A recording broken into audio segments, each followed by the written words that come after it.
आजी काय रे, तू इथं काय करतोयस? अगं तू इथे काय करतेस? अरे माझ्या नातीचं सासर आहे, इथं येण्याचा मला अधिकारच आहे. पण काय रे, तू अजूनही त्या शकुंतलाची चाकरी करतोयस वय? अरे तिच्या पैशाला भुलून तिच्या कारस्थानात सामील होऊ नकोस. लई डामरट बाई आहे ती. माझ्या ताराचा छळ करत असती सारखा. अरे म्या तिला एका नजरेत ओळखलं. लग्नाच्या वेळेला जो गोंधळ झाला होता ना, तेव्हा तिच्या चेहऱ्यावरची खुशी लपत नव्हती. हे बघ रग्या, त्या बाईच्या नादाला तू लागू नगस. लक्षात ठेव, सांगून ठेवते मी तुला. नाही नाही आजी, असं काहीच नाही. अरे तू आणि तारा लहानपणापासून एकत्र वाढलेत ना, एका ताटात जेवलेत. तुला तिच्याशी लगीन बी करायचं होतं ना, आणि आता तू ताराच्या विरोधात शकुंतलाला सामील झालास वय? आताच मी तिला पाहिलं बाहेरून आत येताना. तुलाच भेटायला आली होती ना. अरे असली गुंडगिरी कशापायी करतोस? चांगला तरणा ताठा पुरुष आहेस तू. मेहनतीनं काम कर म्हणजे सुखानं झोप लागल. हे पापी धंदे सोड. चांगल्या मार्गाने मिळालेले 4 पैसे बी बरकत आणतात. नाहीतर पापानं आलेल्या पैशाचा ढीग बी कामी येत नाही. उद्या या पैशाच्या आणि त्या शकूच्या नादानी माझ्या पोरीचं आयुष्य उद्ध्वस्त करशील. उद्या शिव्या शापांचा धनी होऊ नकोस. माझ्या ताराची हाय लागल तुला. वेळी सावध हो. उद्या जर माझ्या ताराचं काही तुझ्यामुळे बरं वाईट झालं ना, तर माझे शिव्या शाप लागतील तुला. विसरू नकोस, शब्द आहे माझा हा.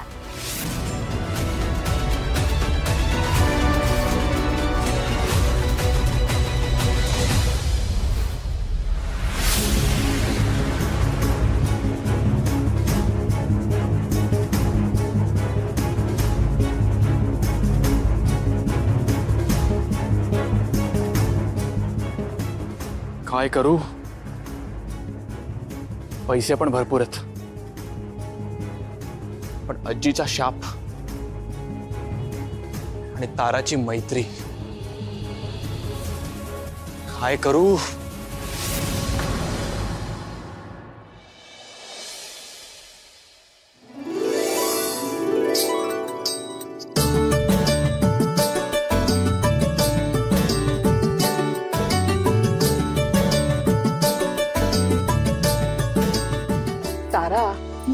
मी तुला सांगितले खरं उद्यापासून हे व्रत कर म्हणून, पण अजून तुझा हात बरा झालेला नाहीये. आणि आता बाहेर उन्हाळा किती सुरू झालाय बघितलंस ना तू. अगं सूर्य डोक्यावर आला की भाजून काढतो. त्यात तू अनवाणी पायांनी 108 प्रदक्षिणा घालणार आहेस. मला वाटतं इतक्यात नको करूस हे. ते म्हणजे काही कमी जास्त नको व्हायला. नाही आजी, श्रेयसच्या नजरेत मला माझं प्रेम आणि खरेपणा सिद्ध करण्यासाठी जीवही द्यावा लागला ना तरी चालेल, पण मला माझा श्रेयस पूर्वीसारखा व्हायला हवाय. आणि मला माहितीये ना, त्याचं माझ्यावर खूप प्रेम आहे. आत्ता आमच्या दोघांमध्ये ना फक्त गैरसमजांमुळे एक भिंत उभी राहिली, आणि या व्रतामुळे ना ती भिंत खाली पडणार आहे बघा. खात्री आहे माझी. देव यायला माझं ऐकावंच लागेल.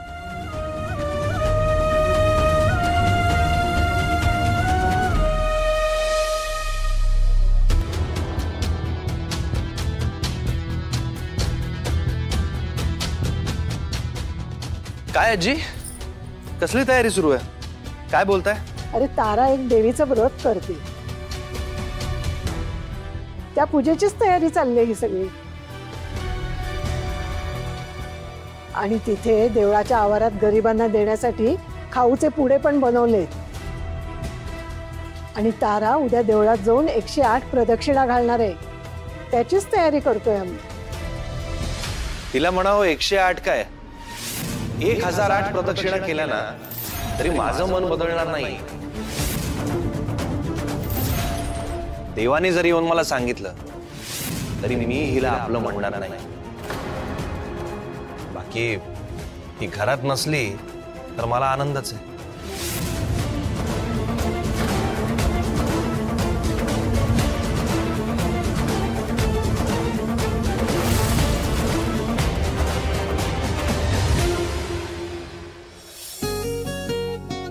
आपण ज्या प्लॉटवर प्रेझेंटेशन करणार आहोत तो प्लॉट तर आपल्याला माहितीच आहे आणि आपण सगळा रिसर्च करेक्ट केलेला आहे. फक्त या प्रेझेंटेशनला आपण एक वेगळा टच देणार आहोत. एका वृक्ष इमारतीचं आपण पर्यावरण पूरक शिल्पात परिवर्तन करणार आहोत आणि काय करू? आधी प्रेझेंटेशन देऊ मग एक्सप्लेन करू का आधी एक्सप्लेनेशन देऊ मग प्रेझेंटेशन दाखवू? काय श्रेयस, इतके प्रेझेंटेशन्स दिलेत, इतक्या डील्स क्रॅक केलेत, तरी जॉब इंटरव्ह्यूला जातात तसं टेन्शन घेतलंय.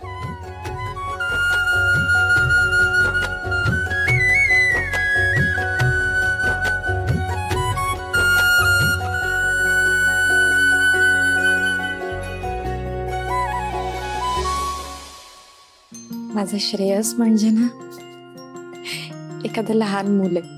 लहान मुलं कसे परीक्षेला जाताना भांबवतात, अगदी तसंच झालंय त्याचं. किती नर्वस झालाय तो.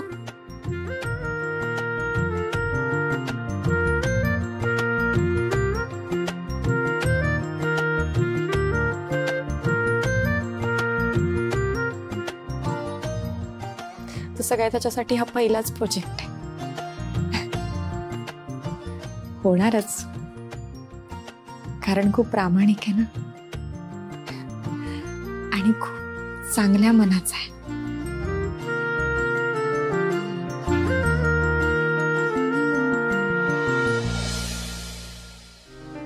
श्रेयस, तू आजी समोर माझा मान राखलास, मला शिक्षा दिली नाहीस, त्याबद्दल खूप खूप थँक्यू. आणि आजीशी बोलता बोलता तू बोलून गेलास की मी तुझी बायको आहे,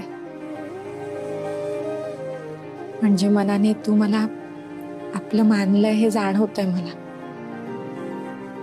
म्हणूनच तू आत्ता माझ्यावर रागावलास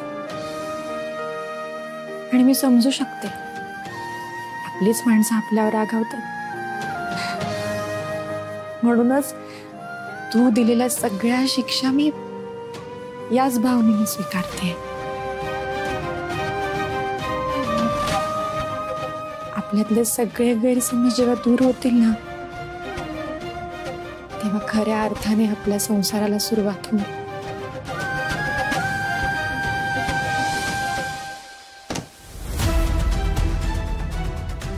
कोण आहे? कोण आहे?